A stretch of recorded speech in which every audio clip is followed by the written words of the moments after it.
আচ্ছা ডোরামন, তোমার কাছে জীবন মানে কি? হঠাৎ এই প্রশ্ন ইচ্ছা হলো। জিজ্ঞাসা করতে। হুম। আমার কাছে জীবন মানে কি? হুম। তোমার কাছে জীবন মানে কি? না, তুমি বলো, তারপর না আমি বলবো। আমার কাছে জীবন মানে জীবন মানে জীবন। জীবনের কখনো কোনো বিকল্প হয় না, জীবনের অপোজিট একটাই মৃত্যু।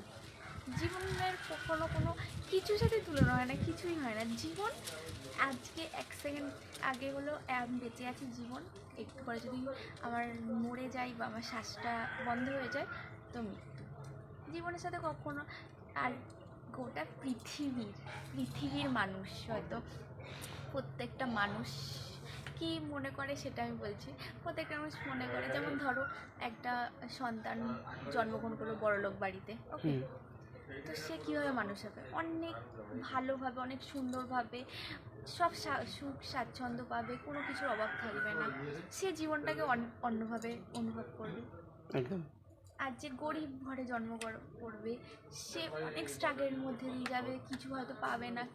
ওই পিৎজা, ওই চিকেন বার্গার, এটা ওটা সেটা, সে হয়তো কিছুই জানে না, হয়তো ইংলিশ বলা, ইংলিশ মিডিয়ামে পড়া, কিছুই জানে না।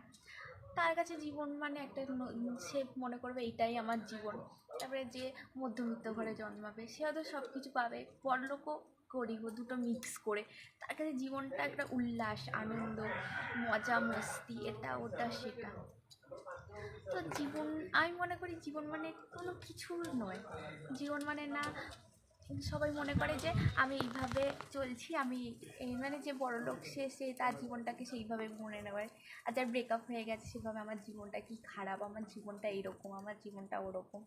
তারপরে ধরো যে বাজে পড়াশোনা, তার অ্যাম্বিশন অন্য থাকে। সে সে ভাবে আমি একটা কাজ করবো, ব্যাস হয়ে যাবে। যে ভালো পড়াশোনা সেভাবে আমি ডাক্তার হব, পুলিশ হব, এটা হব, এই বড় চাকরি করব, তার কাছে আলাদা অ্যাম্বিশন। তার কাছে জীবনটা এইভাবে, আমার জীবনটা এরকম হবে, আমি এখন পড়াশোনা করছি, এবার চাকরি করব, আমি এটা করব। সে ভাবে আমার জীবনটা এইভাবে। তো সবাই সবার জীবনটার মধ্যে দোষ দেবে, গুণ দেবে, আমি এরকম, আমি ওরকম। তো জীবনে সেরকম নয়। জীবনটা ভগবান আমাদের জীবনটা দিয়েছে, সেটাকে আমরা কিভাবে পরিচালনা করছি, কিভাবে বাঁচছি, সেটা একটা পথ হতে পারে। কিন্তু জীবন কোনোদিনও সুখ হতে পারে না, স্বাচ্ছন্দ্য হতে পারে না, টাকা হতে পারে না, পয়সা হতে পারে না, ভালো পড়াশোনা বা রেজাল্ট হতে পারে না, ভালো চাকরিও হতে পারে না। জীবন মানে কেউ একটা কিছু খারাপ হলে আমার জীবনটা শেষ হয়ে গেল, আমার এই হয়ে গেল। তো আমি বুঝতে পারি না। আমি মনে করি, পার্সোনালি মনে করি যে ভগবান ভগবান সবাইকে একটাই জীবন, আমি মনে করি একটাই জীবন। ভগবান সবাইকে একটু একটু একটু একটু করে সবাইকে ভাগ করে দিয়েছে। একটা গাছকে যেইটুকুনি দিয়েছে, গাছেরও প্রাণ আছে, গাছকে যেইটুকুনি দিয়েছে, একটা পতঙ্গের মধ্যেও জীবন দিয়েছে, একটা পোকাকেও জীবন দিয়েছে, পাখিকেও দিয়েছে, একটা ছোট্ট কীট ব্যাকটেরিয়ার মধ্যেও জীবন দিয়েছে। তো জীবনটা জীবনটা কখনো সুখ নয়, স্বাচ্ছন্দ্য নয়, টাকা পয়সা নয়, কোনো কিচ্ছু নয় যে আমরা এখন হ্যাপি আছি, ঘুরছি ফিরছি, খাচ্ছি, ইনকাম করছি বা ভালো চাকরি করছি। আমার জীবনটা এটা হয়ে যেতে পারে না।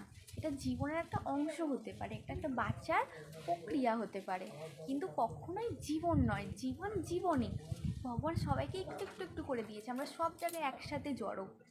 সব মানুষকে, জীবনটাকে যদি একটা করা হয়, পৃথিবীতে যত মানুষ আছে, তাহলে ভাবো ভগবানের কতটা পাওয়ার, কতটা ক্ষমতা, যে পৃথিবীর সব কটা মানুষকে একটু একটু একটু করে জীবন দিয়েছে। আর সেই জীবনটা নিয়ে আমরা আরেকটা জীবন সৃষ্টি করতে পারি, আমরা কত কিছু করতে পারি। ভাবো আইনস্টাইন কত কিছু করেছে, কত সায়েন্টিস্ট কত কিছু করেছে। ভাবো একটা জীবন, মানে এইটুকুনি অংশ ভগবান দিয়েছে, তাই নিয়েই মানে পৃথিবীতে মানুষ এত কিছু করছে। তাহলে ভাবো, যে সৃষ্টি করেছে, আমাদের সৃষ্টিকর্তা সৃষ্টি তো করেছে, হুম। যে মানে না, কিন্তু কেউ তো একজন হয়তো আমাদের সৃষ্টি করেছে না। সৃষ্টি ছাড়া তো কোনো কিছু হয় না। একটা গাছ গাছ বীজ থেকে সৃষ্টি হয়, সব কিছুর একটা সৃষ্টির উৎস থাকে। আমাদেরও একটা সৃষ্টির উৎস আছে, তাই না কি? হুম। তাহলে পৃথিবীতে সব কিছুর সৃষ্টি, আমরা আমরা একটা মন গড়া, মানে কেউ তো আসল জিনিসটা জানে না, তাই সবার কাছে ভগবান এ বলে এইটা, এই বলে সেইটা, একটা মন গড়া কাহিনী গড়ে ফেলেছে। কিন্তু আদৌ মূল সৃষ্টির কাছে কেউ কোনোদিনও পৌঁছাতে পারেনি। করে পেরেছে কি আজ পর্যন্ত? কেউ পারেনি। অনেক পুঁথি পুরাণ গ্রন্থ অনেক কিছুতে লেখা আছে, অনেক কিছুতে লেখা রয়েছে যে এটা ওটা সেটা আমরা পড়তে পারি, সেটা থেকে জ্ঞান অর্জন করতে পারি, কিন্তু সেই জায়গাটায় গিয়ে বলতে পারি না যে হ্যাঁ এইটাই সত্যি, এটাই ঠিক, এটাই আমরা এখান থেকে সৃষ্টি হয়েছি, এটা করেছি ওটা করেছি, এসব তো কোনোদিনও কেউ কিছু বলতে পারে না, তাই না? তো জীবন জীবনই, জীবন মানে জীবনের অপোজিট মৃত্যু, জীবনের বিকল্প কোনো কিছু নেই। জীবনে জীবন একটা মানে জীবন হয় একটা পাখি কী করে, একটা পাখি মানে পুরোটা জীবন হতে গেলে প্রথমে ডিম থেকে বেরোয়, তারপরে খাবার খায়, তারপরে ওড়ে উড়ে উড়ে বীজ গাছের ফল খায়, ফল খেয়ে বীজ ছড়ায়, ছড়িয়ে গাছের বংশবৃদ্ধি করে, তারপরে একটা সময় মরে যায়। Yes or no? একদম। একটা পিঁপড়ে কী করে, খাবার জোগাড় করে, সারা বছরের খাবার জোগাড় করে, করতে করতে করতে করতে একটা সময় তো মৃত্যু ঘটে, আমরা তার খেয়ালও রাখছি না, খবরও রাখছি না, তাই কি তাই না? কিন্তু তার মধ্যেও জীবন আছে। তার মানে ভাবো সৃষ্টিকর্তা কতটা নিখুঁতভাবে, কতটা ধৈর্যের সাথে, কতটা গুণ তার, যে একটা পিঁপড়ে, একটা ব্যাকটেরিয়া, একটা পোকা, মানে একটা ফলের মধ্যেও যে পোকাটা হয় তার মধ্যেও জীবনের সৃষ্টি করেছে, তার মধ্যেও জীবনের সৃষ্টি করেছে। আর আমরা এত বড় একটা মানুষ হয়েছি, একটা পোকা তো কখনো কাঁদে না যে আমাকে এমন সৃষ্টি করেছিল, অমন সৃষ্টি করেছিল, কিন্তু আমরা সারা জীবন কেঁদে আছি, আমাকে এমন ভগবান কেন দিয়েছে, আমাকে এটা কেন দিয়েছে, আমাকে ওটা কেন দিয়েছে, আমাকে এটা কেন দেয়নি, আমাকে ওটা কেন দেয়নি, আমাকে এটা কেন করেনি, ওটা কেন দেয়নি, মানে নানা মানুষের নানা মত, কারো ডিভোর্স হচ্ছে, আমার সাথে এটা কেন হলো, আমার কপালে এটা কেন লিখেছে, কারোর ভালোবাসা ভেঙে যাচ্ছে, আমার এটা কেন হয়েছে, কেউ চাকরি পাচ্ছে না, এটা কেন হয়েছে, কেউ খেতে পাচ্ছে না, এটা কেন হয়েছে, মানে বিভিন্ন মানুষের বিভিন্ন মত, বিভিন্ন দিক, বিভিন্ন অবজেকশন, কত কিছু। কিন্তু একটা পিঁপড়ে কাকে অবজেকশন করবে, একটা পাখি কাকে করবে, একটা গাছ কাকে করবে, একটা পোকা কাকে করবে, একটা পতঙ্গ কাকে করবে? আমরা কখনো কিন্তু শুনি না যে ঝিঝি পোকা কিন্তু তার ডিউটি করে যায়। ঝিঝি পোকা শুনেছো কখনো? সারাদিন ঝিঝি করে যায়, যদি সে যে ঝিঝি পোকাটা যদি তার ঝিঝিটা বন্ধ করে দেয়, আমরা কত শুনি না, আমরা তো ফোনে ব্যস্ত থাকি, নানা রকম আওয়াজ, কলকারখানার আওয়াজ, তারপরে ফ্যানের আওয়াজ, টিভির আওয়াজ, ফোনের এটার আওয়াজ ওটার আওয়াজ, মানে আমরা কোনোদিন সন্ধ্যেবেলা শুনি না। প্রত্যেকটা দিন সারা কন্টিনিউ 24 ঘন্টা যদি কান পেতে কেউ শোনে, তো ঝিঝি পোকা ঝিঝি আওয়াজ করেই যায়, কারণ পৃথিবীর আওয়াজের ভারসাম্যটা বজায় রাখার জন্য। সে যদি তার কাজ স্টপ করে দেয়, তাহলে ভাবো কী হবে, আমরা মরে যাব কি যাব না? একটা আওয়াজ সাউন্ড বন্ধ হয়ে গেলে ভারসাম্য নষ্ট হবে কি হবে না? হবে তো।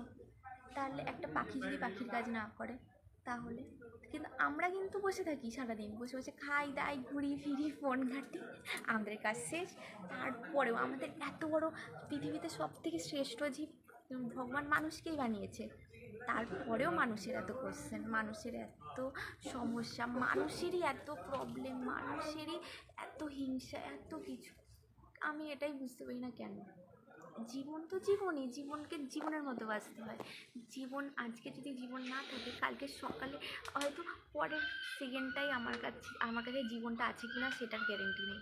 আছে কি কারোর কাছে গ্যারেন্টি? কেউ বলতে পারে না যে পরের সেকেন্ডটাতে আমার জীবনটা আমার কাছে আছে কি নেই, তখন থাকবে না। জীবনটা না থাকলে তোমার কাছে কিচ্ছু নেই, জীবনটা আছে মানেই তোমার কাছে সব আছে।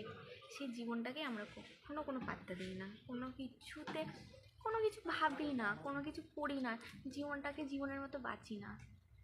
শুধু নেই নেই, এটা হয়নি, ওটা হয়নি, এটা নেই, আমি এটা পাচ্ছি না, আমার এই কষ্ট, আমার ওই কষ্ট। জীবন দিয়েছে ভগবান, সেটাই সব থেকে বড়, সেটাই সব কিছু। সেটাকেই যদি মানুষ এমন করে, এমন ভাবে, তো কিছু করার নেই।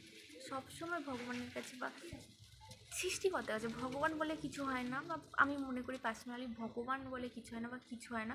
একটা সৃষ্টিকর্তা আছে, একটা হয়তো একটা শক্তি কাজ করছে, নাহলে পৃথিবী এভাবে ঘুরতে পারে না, সূর্য এইভাবে উঠতে পারে না, চাঁদ এইভাবে হতে পারে না, এত কিছু হতে পারে না। হতে পারে কি? একটা সৃষ্টিকর্তা আছে, একটা নিশ্চয়ই একটা অনেক বড় শক্তি আছে যে সব কিছুকে সৃষ্টি করছে, চালাচ্ছে, সব কিছু করছে।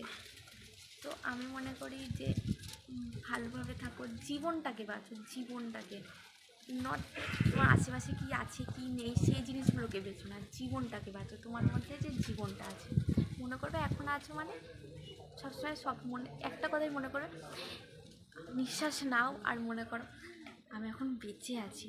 এটাই এটাই ব্যাস, এটাই সব থেকে খুশির জিনিস। আমি নিঃশ্বাস নিচ্ছি, আমি বেঁচে আছি, তার মানে আমি কিছু করতে পারবো, কিছু হতে পারবো, সবার জন্য কিছু করতে পারবো বা কিছু হতে পারবো। এই জীবনটা না থাকলে কেউ কিছু কিছু করতে পারবে না, হতে পারবে না। সেই জীবনটাকেই মানুষ কীভাবে নষ্ট করে দেয়, তাই নয় কি? একদম। তাহলে আমি অনেক জ্ঞান দিলাম তোমাকে। না, আমার যেটা মনে হয়েছে আমি যেটা বলেছি।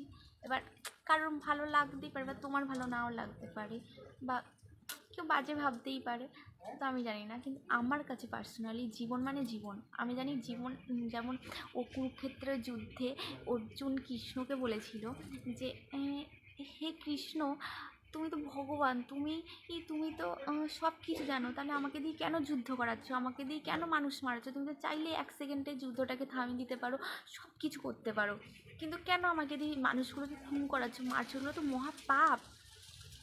তখন কৃষ্ণ বলেছিল, হে অর্জুন, তুমি যে বলছো যে মহাপাপ, তুমি যদি এদেরকে না মারো তো তুমি ভাবছো যে এদেরকে মেরে তুমি রাজা হবে, বা তুমি কি মানে অর্জুন বলছে যে আমি এদেরকে মেরে, আমার কাছের মানুষ, এদেরকে মেরে আমি কীভাবে রাজা হতে পারি, কীভাবে আমি ওই আসনটায় বসতে পারি? তো নিজের লোক, আমার কাছের লোক, এদেরকে কেন আমি মারবো? কীভাবে মেরে আমি জিনিসপত্র নিতে পারি? মানে অনেকে ভাবে না যে আমি কেন তাকে ক্ষতি করে আমি এটা করতে পারি। তখন কৃষ্ণ বলেছে অর্জুনকে, হে অর্জুন, তোমার কাছে জীবনটা 1 সেকেন্ডের জন্য আছে, তুমি যদি সামনের মানুষটাকে না মারো তোমার কাছে জীবনটা নেই। তুমি কেন ভাবছো যে তুমি সিংহাসনে বসছো? সিংহাসনে এখনো তুমি বসোনি। তুমি যদি 1 সেকেন্ড এদিক থেকে ওদিক করো, মানে ইয়েটাকে, তরোয়ালটাকে যদি তুমি ঠিকভাবে না চালাতে পারো, তীর ধনুকটাকে ঠিক করে না চালাতে পারো, তো তুমি এক্ষুনি বধ হয়ে যাবে। তোমার কাছে সেই জীবনটাই থাকবে না যে তুমি সিংহাসনে বসবে। তুমি আগে লড়াই করবে, বাঁচবে, তারপরে তো সিংহাসনে বসবে। একদম। সেটাই আমি বলতে চাইছি, জীবনটাকে বাঁচবো, তারপরে তো আমরা আগে এগোবো। জীবনটাই যদি না বাঁচি, পরেক্ষণে যদি আমাদের মৃত্যু ঘটে যায়, তো আমরা সেটাকে কী করবো? সেটা নিয়ে, সেই জিনিসটা নেই, সেটা ভেবে কী করবো? সেই জন্য তো আমরা থাকবো না। আর আমরা জীবিত আছি কয়েকটা সেকেন্ডের জন্য। এই কটা বছর মনে হচ্ছে, কিন্তু আসলে জীবিত আছি কয়েকটা সেকেন্ডের জন্য। আমরা এই যে যদি মরে যাই, তো কতগুলো বছর, কোটি কোটি লক্ষ বছর আমরা জীবিত থাকবো না, আমরা আসবো না পৃথিবীতে, বা আমাদের সেই সৃষ্টি হবে না। আমাদের অনেক অনেক অনেক বছর আমাদের অন্ধকারে থাকতে হবে। জীবনটা শুধু 1 সেকেন্ড, কয়েক সেকেন্ডও নেই, 1 সেকেন্ড। কিন্তু অন্ধকারটা, এর পরটা, মৃত্যুটা কয়েক হাজার হাজার হাজার হাজার হাজার বছর, হাজার বছরের জন্য আমরা চলে যাব, হারিয়ে যাব কোথায়। জীবনটা কোথায় যাবে কেউ জানে না। জীবনটা আবার সৃষ্টি হবে কি না নতুনভাবে কেউ জানে না। কয়েক সেকেন্ড 20টা বছর, 25টা বছর, 50টা বছর এরকম করে কেটে যাবে, এরকম করে। ঠিক কেউ বুঝতেই পারবে না, কেউ জানতেই পারবে না কীভাবে মানুষ এই জিনিসটাকে, মানে এই ছোট্ট ছোট্ট ছোট্ট সময়টাকে নষ্ট করে দেয় সমালোচনার পেছনে, খারাপের পেছনে, কাউকে অপমান করতে, কাউকে অসম্মান করতে, কাউকে ঠকাতে, কাউকে ভুল বলতে, ভুল বোঝাতে, কাউকে কোনো ব্রেকআপ হলে ব্ল্যাকমেল করতে, কাউকে ছোট করতে, টাকা পয়সা নিয়ে, এটা নিয়ে মানুষ সব কিছুর পেছনে জীবনটা কীভাবে নষ্ট করে দেয়। জীবনটাকেই বাঁচে না। জীবন আছে, আমাদের ভেতরে একটা জীবন আছে, যার জন্য আমরা বেঁচে আছি, সেটাকেই মানুষ ভাবে না, বোঝে না, জানে না, তাই না? আমি ভাবি মাঝে মাঝে, আমিও ভাবি যে আমি সবসময় চাই যে আমার একটা জীবন হয়ে বাঁচি, কোনো কারোর বউ, স্ত্রী, স্বামী, তারপরে কারোর মেয়ে, কারোর মা, কারোর কিচ্ছু হয় না। জীবন হিসাবে একটা দিন হয়তো আমি জীবন হিসাবে বাঁচতে চাই, শুধু জীবন হিসাবে। এটা আমার শরীর বলি, কিন্তু শরীরটা আমার নয়। আমরা কি কখনো বলি যে আমার শরীর, আমি শরীর বলি? কখনো বলি না আমি শরীর, সবসময় বলি আমার শরীর। মানে আমার, এটা আমি নই, আমি অন্য কেউ, আমি একটা জীবন। আমার শরীরের মধ্যে আমরা আছি কয়েক সেকেন্ডের জন্য, ফুরুত করে আমরা উড়ে যাব, উবে যাব, হঠাৎ মরবো আর উবে যাব। কোথায় চলে যাব কেউ জানে না। জীবনটা আবার কারণ কোনো শরীরটা পাবে কি না সেটাও জানে না। তো কয়েক সেকেন্ড লাগবে এই জীবনটা শেষ হতে, এই জীবনটা এই শরীরটাকে ছাড়তে। তো এই যে আমি আমি একটা বলতে পারি যে আমার আমার ফোন, এটা বলতে পারি যে আমার ফোন। কখনো কি বলতে পারি এই যে এটা আমি? বলতে পারি এটা আমি, ফোনটা আমি? কখনোই নই। যেরকম আমার শরীর, আমার দাঁত, আমার চোখ, আমার স্কিন, আমার চুল, কখনোই বলতে পারি না চুলটা আমি। বলতে পারি কি না। চোখটা আমি? বলতে পারি? কখনো বলতে পারি না। আমি হলো জীবন, আমি আর কিছু নয়। আমার টাকা, আমার বাড়ি, আমার গাড়ি, আমার আমার এই সব, আমার মানুষটা, আমার এই জিনিসপত্র, আমার সোনাদানা, আমার গাড়ি বাড়ি টাকা পয়সা সব আমার। কিন্তু কখনোই আমি ওই টাকাটা হয়ে উঠতে পারবো না। আমি যদি বলি কখনো যে ফোনটা আমি, টাকাটা আমি আর বাড়িটা আমি, তখন কি বোকার আর অদ্ভুতের মতো কোশ্চেনটা হবে না? উত্তরটা অদ্ভুতের মতো শোনাবে কি শোনাবে না? তুমি বলো নিজে। ভুল বলছি? আমার বাড়ি হতে পারে, আমার গাড়ি হতে পারে, আমার ফোন হতে পারে, আমার জীবন হতে পারে, কখনোই আমি হতে পারি না। আমি আলাদা, আমি জীবন, জীবনটাই আমি, জীবনটাই আমি। তো সবাই আনন্দে বাঁচো, ভালো করে বাঁচো, যতদিন বাঁচো। আমি মনে করবো জীবন হয়ে বাঁচো, জীবন হয়ে বাঁচো। কখনোই ঠিক কোনো কিছুকে নিজেকে কন্ট্রোল, জীবনটাকে কন্ট্রোল করতে দিও না। কেউ মানে যদি মনটা যদি সবসময় আমরা মনে করি, মেয়েরা বিশেষ করে মেয়েরা মনে করে যদি স্বামী আমাকে এখানে যেতে না দেয়, বা স্বামী যদি এটা না করতে দেয়, আমার মা যদি এটা না করতে দেয়, আমার শ্বশুর শাশুড়ি যদি এটা না করতে দেয়, আমার ছেলে মেয়ে যদি এটা না করতে দেয়, এটা না খেতে দেয়, না পড়তে দেয়, তো আমি কোনো দাসত্বে হয়ে যাচ্ছি। Yes or no? ভাবে তো? আমি ভুল বলছি না, অনেকেই ভাবে, মেয়েরা বিশেষ করে ভাবে, মেয়েরা প্রচুর সেন্সিটিভ হয়, পজিটিভ হয় সব ব্যাপারে। তো মেয়েরা বেশি করে ভাবে, ছেলেরাও ভাবে যে আমি বউয়ের আন্ডারে চলে গেছি, আমি বউ আমাকে কন্ট্রোল করছে, আমার মা আমাকে কন্ট্রোল করছে, আমার গার্লফ্রেন্ড আমাকে কন্ট্রোল করছে, এরকম ভাবে।